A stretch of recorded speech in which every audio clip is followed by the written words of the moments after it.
This is Dispatches from Myrtle Beach with Charles Neal and my son Link from Good Mythical Morning. How you doing, son? Doing pretty good, Dad. How about you? Doing good. We've been it's kind of warm here, and we've been taking a few trips to the beach. But is Myrtle treating you good? Yeah, treating me good. Yeah. We just by the time this comes out, we've just gotten through with Independence Day. So you got all them crazy firework shenanigans. Yeah, down there. We usually have a big time down here at the 4th of July. Mm-hmm. Yeah, South Carolina knows how to keep it risky. Y'all like to keep everything risky. Yeah, well, there's some people down here that keeps it pretty risky. No helmets on your motorbikes.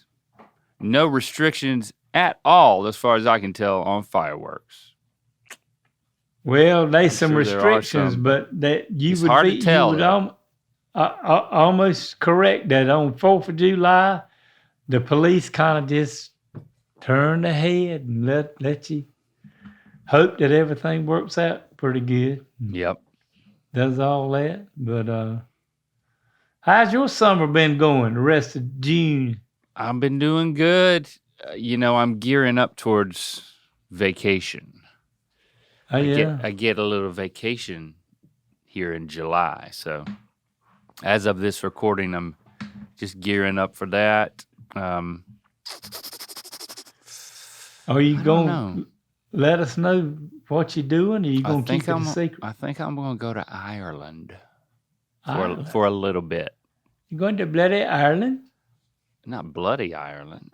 That would be bloody Britain. Blimey. Maybe it's Blimey. Blimey, Ireland? Oh, I'll find out. Okay. I mean, do you know anything about our Irish heritage? Has anybody looked into that? I think we are that your granddaddy's daddy and them. He was Scottish. See, the 23andMe doesn't have a lot of Scottish. See, I'm gonna have to do some research, and I'm gonna have to come back to you because it says Irish and then British, but not as much Scotch. I like Scottish. Well, maybe I may be wrong. Maybe we could both. We could call my Uncle Vance because he searched out our family tree. Okay. And did stuff. I need to get that information. I'll see if I can work on that for us. Okay. Yeah. Find that and be good to talk to him anyway. I mean, I ain't but an hour away from his house where he lives So if he doesn't answer your call, you can just show up at his door. And I just beat on the door and say, "Let me in. I need the paperwork for our family tree. Are we Scottish? Are we Irish? Or what are we?" And then I got the 23andMe stuff. I don't even know if 23andMe still exists, but you know what I'm talking about, the DNA analysis. Yeah, I know about that stuff, but I didn't. Nancy gave me that for Christmas one year or something. You never did. And I said, no, I'm not doing that. Okay. All right. Well, I did it. I just need to look back at it to confirm but you didn't run. There's not as much Scottish in there as we thought. Yeah, but I don't know. But yeah. Yeah, ask Uncle Vance about it. I will. We've been working in the garden. We probably by this time we've put up beets and some string beans and all this stuff. So, cause last time we were on 2 episodes ago or 3, they were blooming. So I know by this time we picking string beans and putting stuff up. They good. They good. That's you just sticking with it. It gives you something to do. And you don't want to hear about this, but I know I've been getting some tomatoes. I don't want to hear about it. Does it all taste better when it comes out of your own garden? Well, it tastes better when it comes out of a garden, whether it's mine or not. It always, if you grow stuff for yourself and it comes out of the garden, it tastes better. Are there a farmer's market, like Sunday morning farmer's market, like street market down there? There's one every Friday. It's on Friday down here. Friday morning from like 9 o'clock to 3 o'clock in the afternoon, where they have it set up and you can go buy fresh produce and all that stuff. So, I mean, you ever thought about taking some stuff there? No, I don't think I have enough to take it over there. Do you buy stuff from there? Yeah, we have bought stuff, squash, because I didn't grow any squash and cucumbers. So, of course, I got a friend of mine that I mentioned before, Jody. His son has got a garden. He's been keeping me in fresh cucumbers. Man, them things is good. I don't like those cucumbers. Until they turn into a pickle, I don't like them.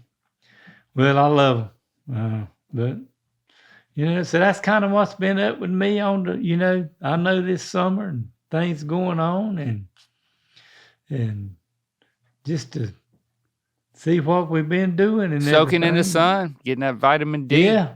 I gotta keep this tan going. Yeah, I know. Of course, I've been working, and I work out in it too. So been, whether I'm at the beach or working, if I'm working outside, I'm getting me some rays. You're getting some rays. Yeah. That's right. It's time for, all right, Mr. Neal, what you think of this reel?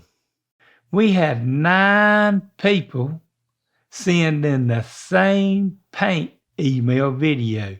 Okay. Caitlin, Tanner, Mason, Jason, another Caitlin, Bethany, Lauren, Shell, and Lorelei sent in all at the same time, sent the same. So this must be one hell of a video is all I can tell you. Okay. It's got to be. They really want you to give your hot take on it.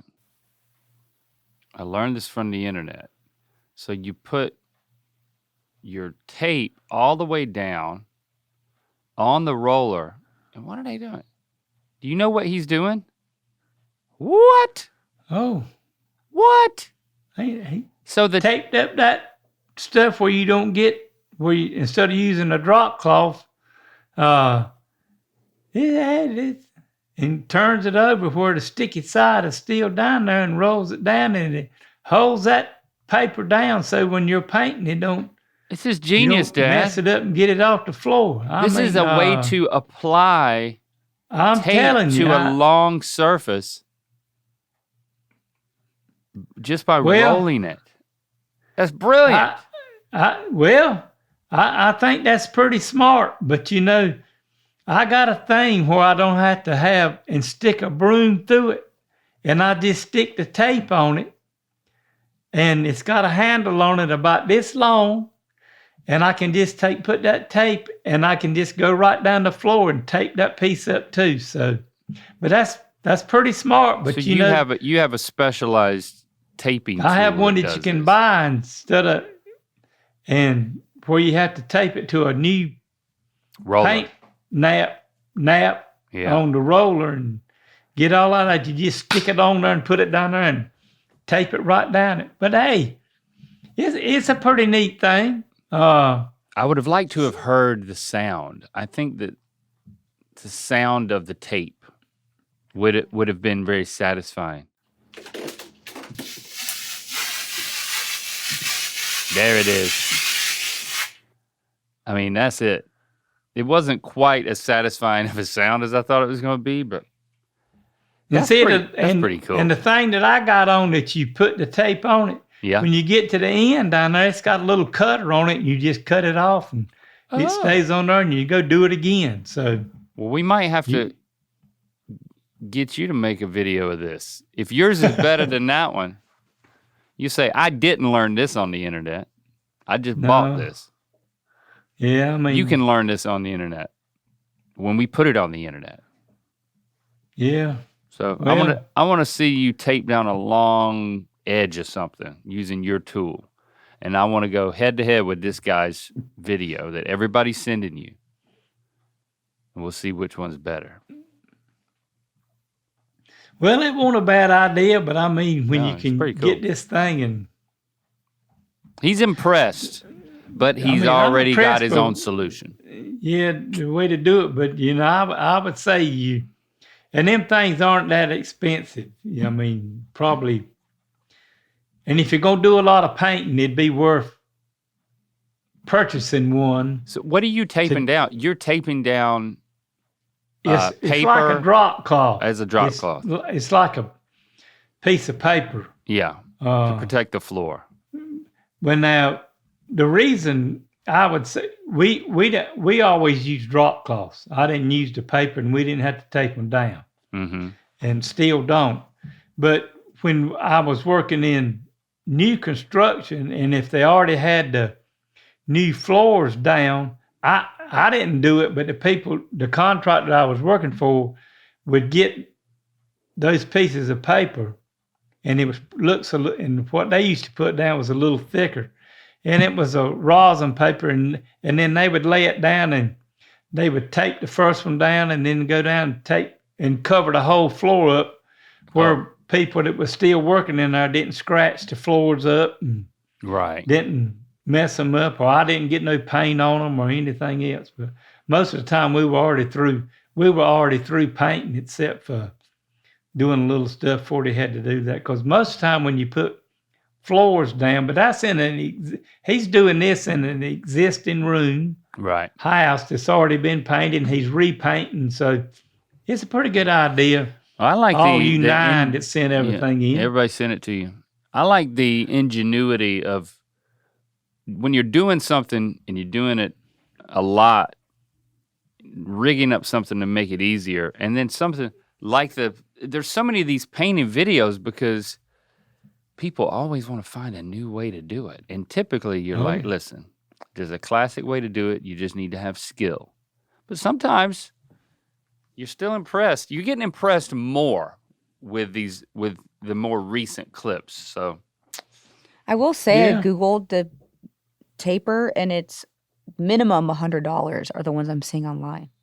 Oh yeah, that paper stuff is expensive. The one that the thing that a taper tool. Oh, now they make one that you can put the paper on, the tape, and everything. I got one of them too. That paper that's laying on the floor. See, if you're just doing your own house, though, you don't want to be buying a bunch of specialized tools. You just want to. Yeah, but I mean, I also have one that's a small one where you can it just does the tape. Okay. Now, you're right, Logan. Well, we want to see that. Puts the paper down and does all that. I mean, I've had it 40 years, so it probably didn't cost me $100. I mean, but if you're going to do a lot of it, it's worth buying one. But to save money, they did a good job, and I liked it. Good ingenuity. Yep. Yeah. I like people just thinking and getting out of the box to do stuff. Mm-hmm. Yeah, that's pretty smart. You got another one? Yeah, I got one from Jesse. So that paintbrush is hurting. Oh my gosh! Why? Ew! Good God! Jesse, what are you doing?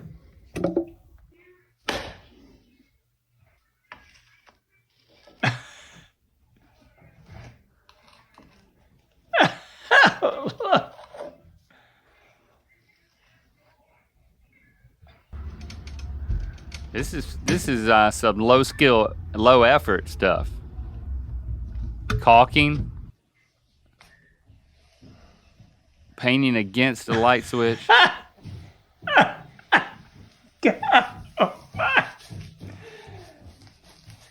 Wow. I mean, what would you call this, Dad? Look like they're making a mess with everything that they were doing. I mean, said landlord special. Landlord special. Oh. Well, is this paint comedy? Dad, are we witnessing paint comedy? Well, it's either comedy or teaching you how not to do something.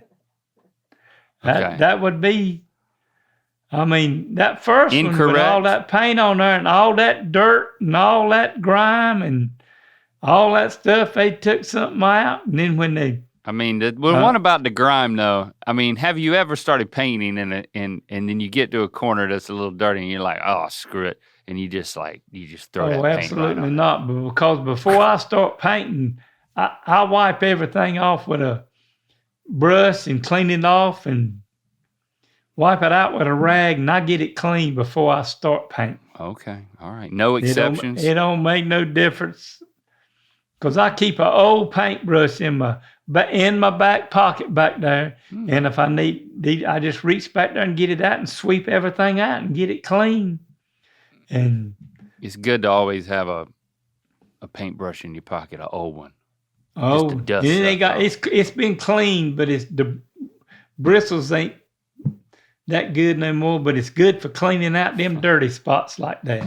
I mean, that video, it kind of looks like back when I first started working for you, like my level of attention to detail.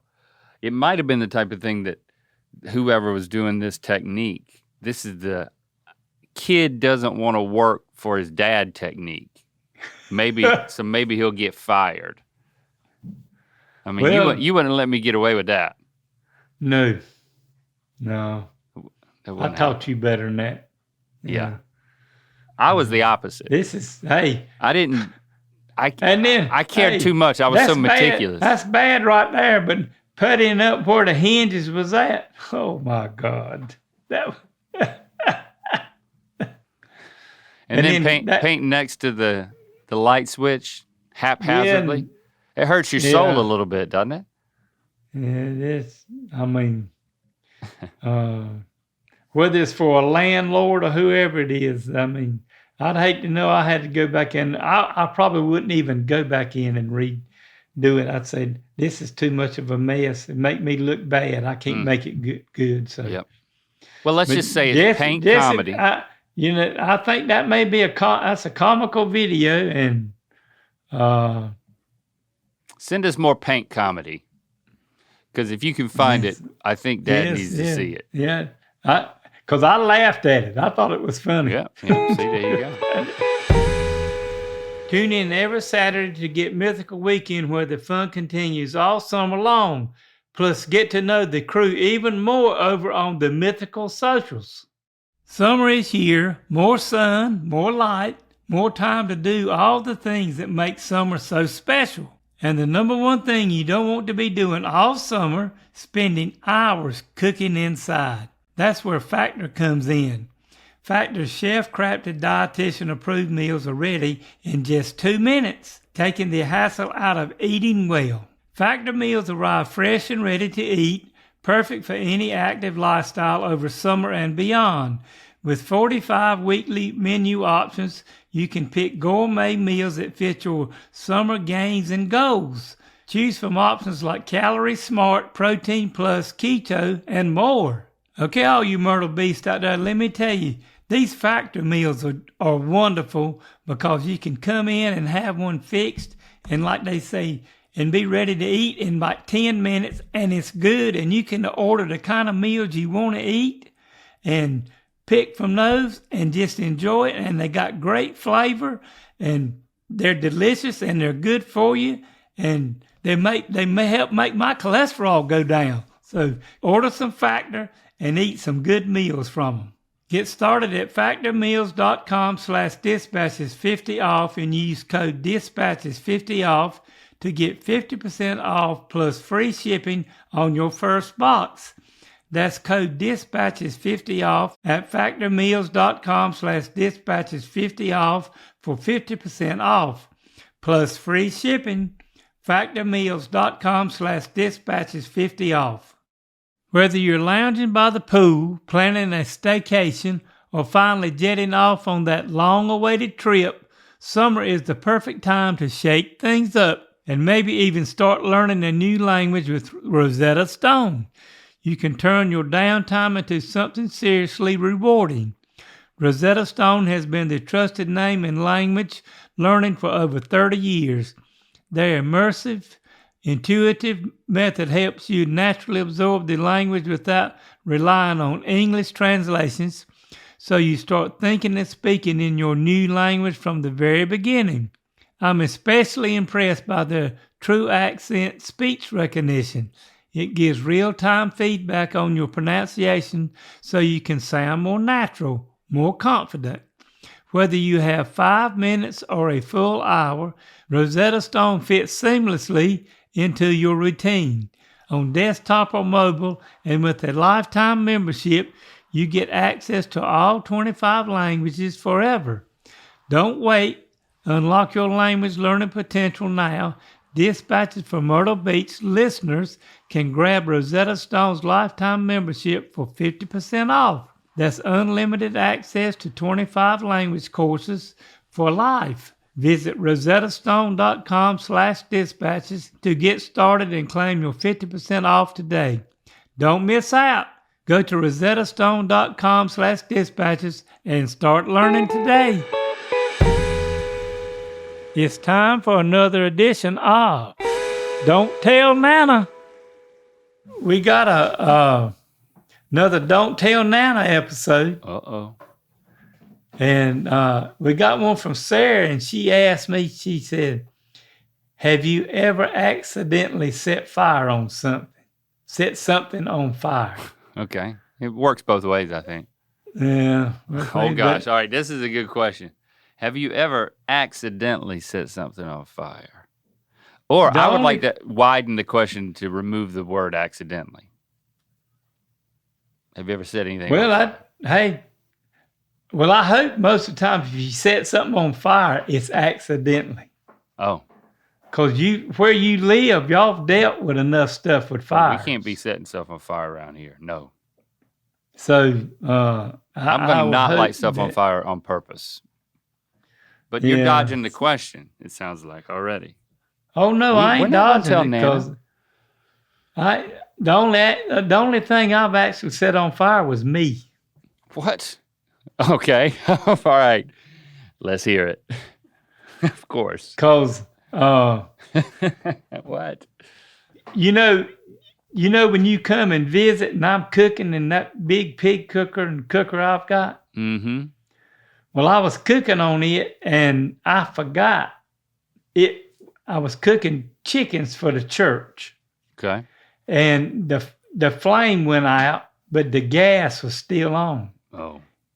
And I forgot to lift the lid and let the fumes out. And my grill's got a little thing where it's about this wide, about this long. You slide it open, you stick the torch in there to light it. Mm-hmm. Well, I did. And it blew all out. And it blew right down my leg on the side. And up above my knee and right in there. And it wasn't good. It wasn't good. Oh. And that's were you wearing pants did that. or shorts? I had shorts on. Okay.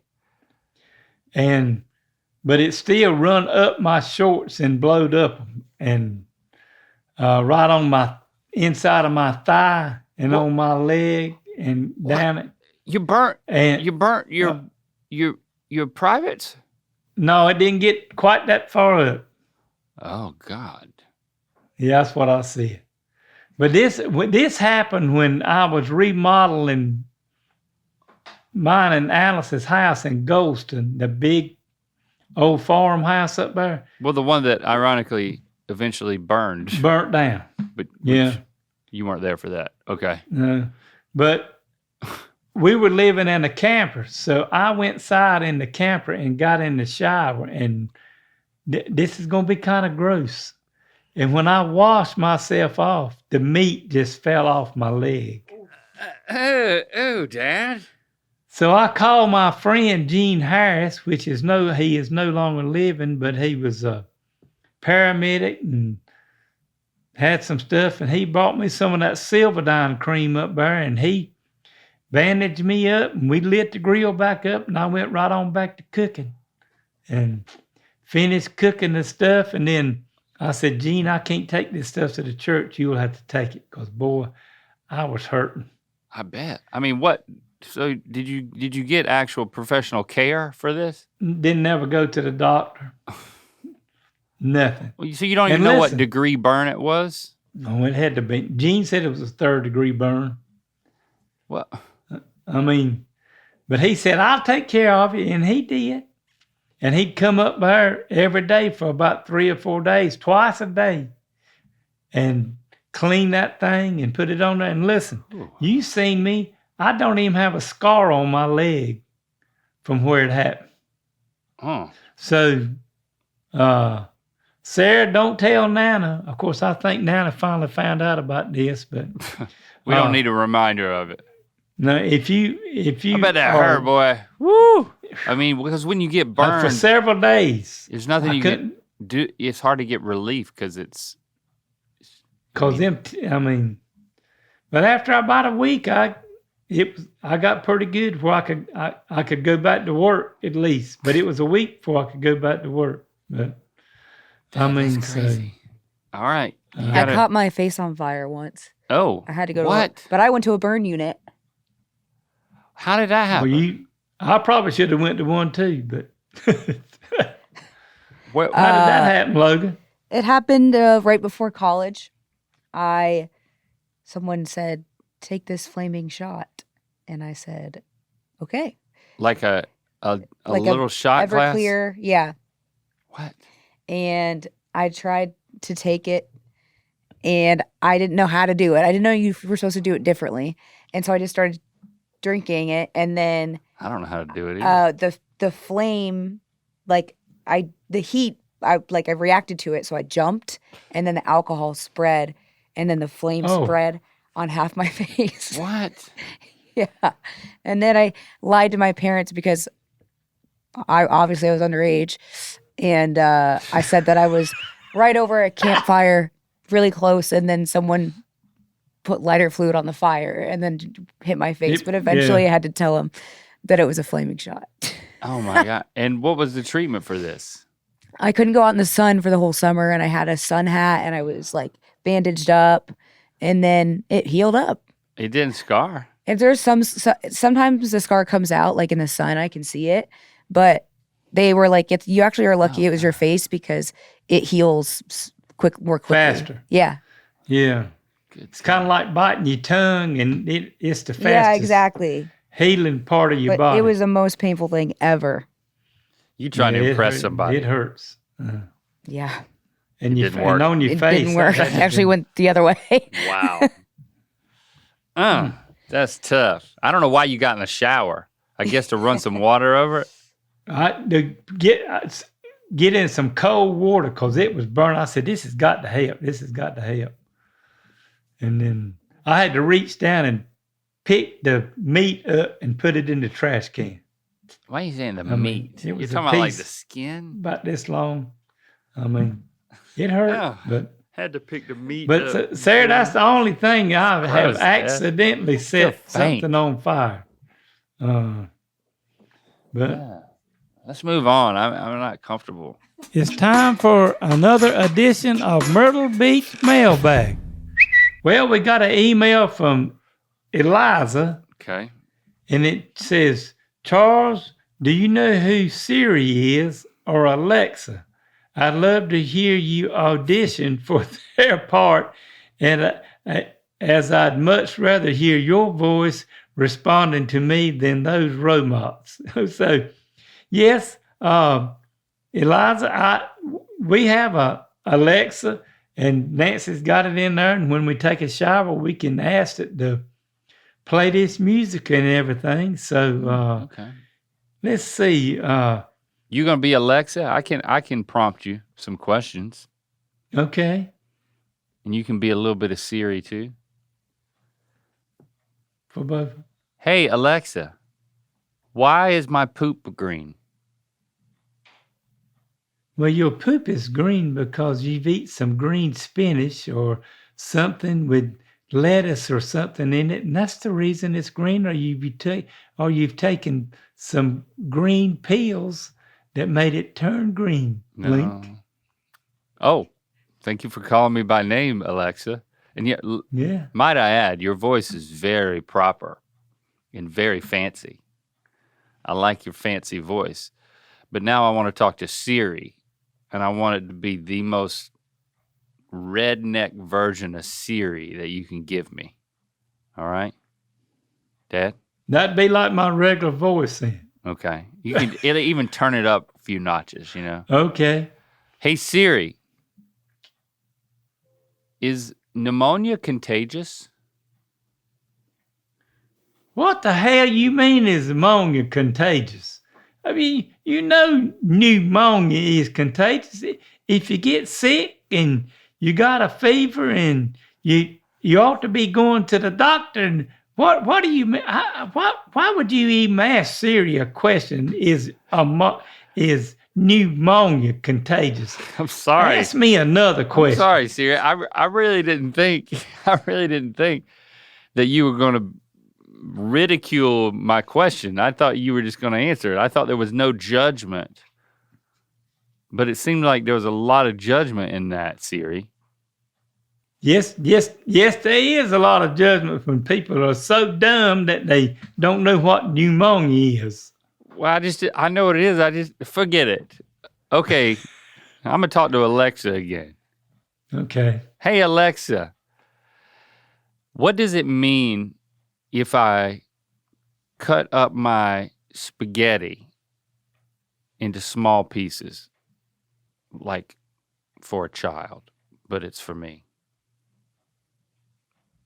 It means that you just like you like your spaghetti where you can just put it on a fork and eat it instead of having to twirl it up and have to eat it and make a mess and drop it. So it's a good idea to cut your spaghetti up, Link, for you and a child. That's what I thought, but I think that people around me may be embarrassed. Let me ask Siri. Hey, Siri,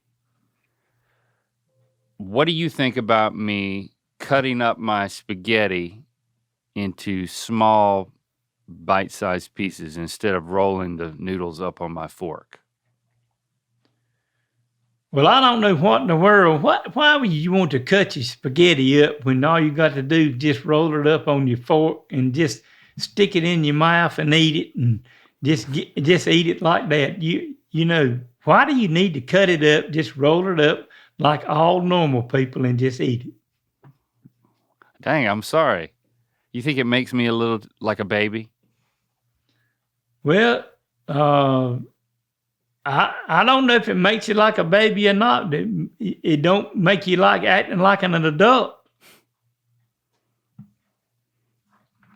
Okay, I think I like Alexa a lot better than Siri, but all right. Okay, Siri, how many bodies can I fit in that freezer?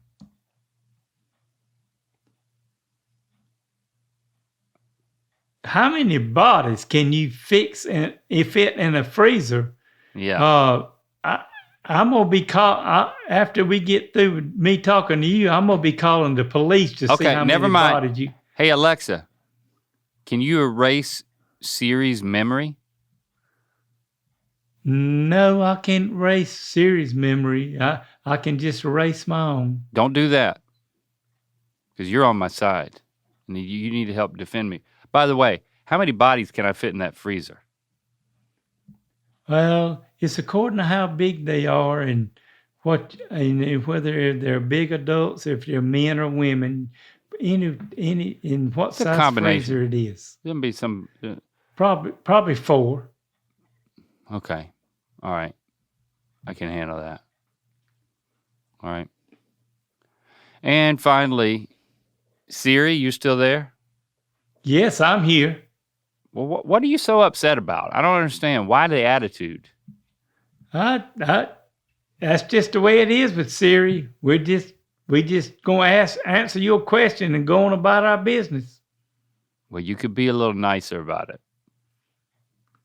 Well, maybe next time. Okay. Before I go, what are your feelings on putting ice in beer? Why in the world would you need to put ice in beer? I mean, if it's warm. I know your dad, and when he drinks beer, he drinks it and it don't have long enough to get hot, so it stays cold anyway. So why would you want to put ice in beer? So you're saying I'm the problem. I'm not drinking the beer fast enough. That would be correct. Well, thanks for your help. And Alexa, really thank you. You were great. You're very welcome. Mm-hmm.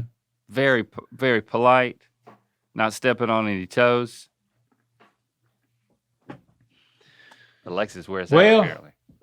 Link, Eliza, I hope that went well for you and Siri and Alexa, because didn't realize they were so different, the two services, but they're like night and day in terms of their attitude.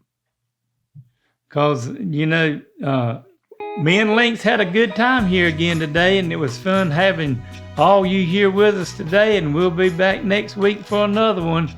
And don't forget to follow and subscribe wherever you get your podcast and on YouTube. And while you're at it, rate and review us on Apple Podcasts. And got a question, comment, or story you'd like to share with me?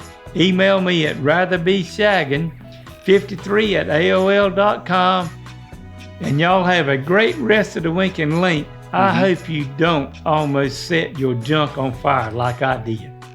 Yeah, don't plan on it. Thank you for that, for making it top of mind. So that I can watch out for it. We love you, and I'll see you next week. All right. Love you too.